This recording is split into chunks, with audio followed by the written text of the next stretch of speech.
It's come to pass that motorists caught drink driving may be able to appeal their charges more successfully in this state after a full court ruling found a faulty blood alcohol test disadvantaged a defendant.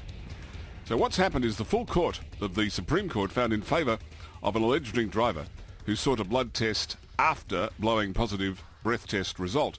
But the blood taken was not enough to be properly tested. So let's talk to somebody who knows a bit about this from Tyndall Gask Bentley, Senior Associate Rachel Shaw. Now, Rachel, what does this basically mean for future offenders in a similar position and why? And good morning. Morning, Leon. Going forward, I think that this case makes it clear that anyone caught drink driving should definitely avail themselves of their right to have a blood test taken, because Parliament has said that a breath analysis, a breath test, is not the most accurate way to test someone's blood alcohol reading. Yeah. And the most accurate test is a blood test.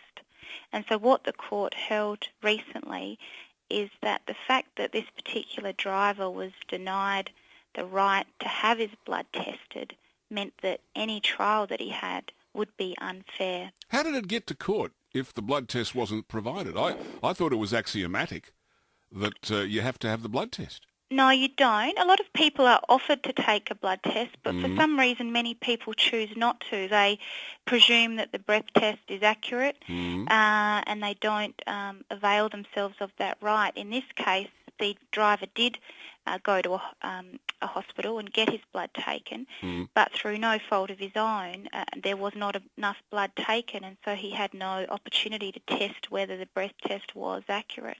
So what did that mean in the ruling? Just walk us through this, if you would. Sure. So the driver requested the blood test kit. He had the samples taken. They were not enough. He was still charged with drink driving based on the breath test alone.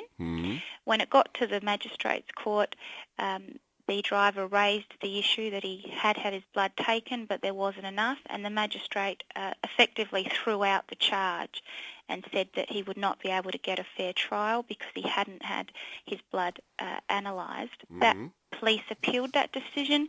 It went to a single judge in the Supreme Court who agreed with the magistrate.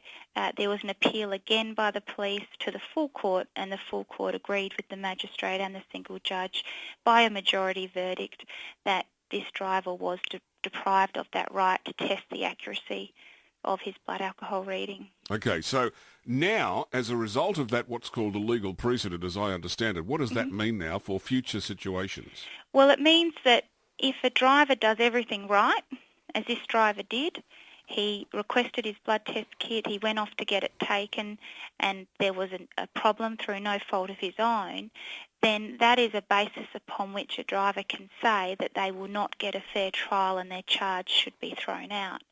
And there's lots of examples where you can imagine there might be difficulties that might arise. Sure. And there are examples, for example, when sometimes errors are made in the process and procedure, and if those errors mean that a driver is disadvantaged, then the courts are going to be open to consider whether the charge should be thrown out. All right, so the message out of this is always get a blood test? Always get a blood test and always check through all the procedures that should have been taken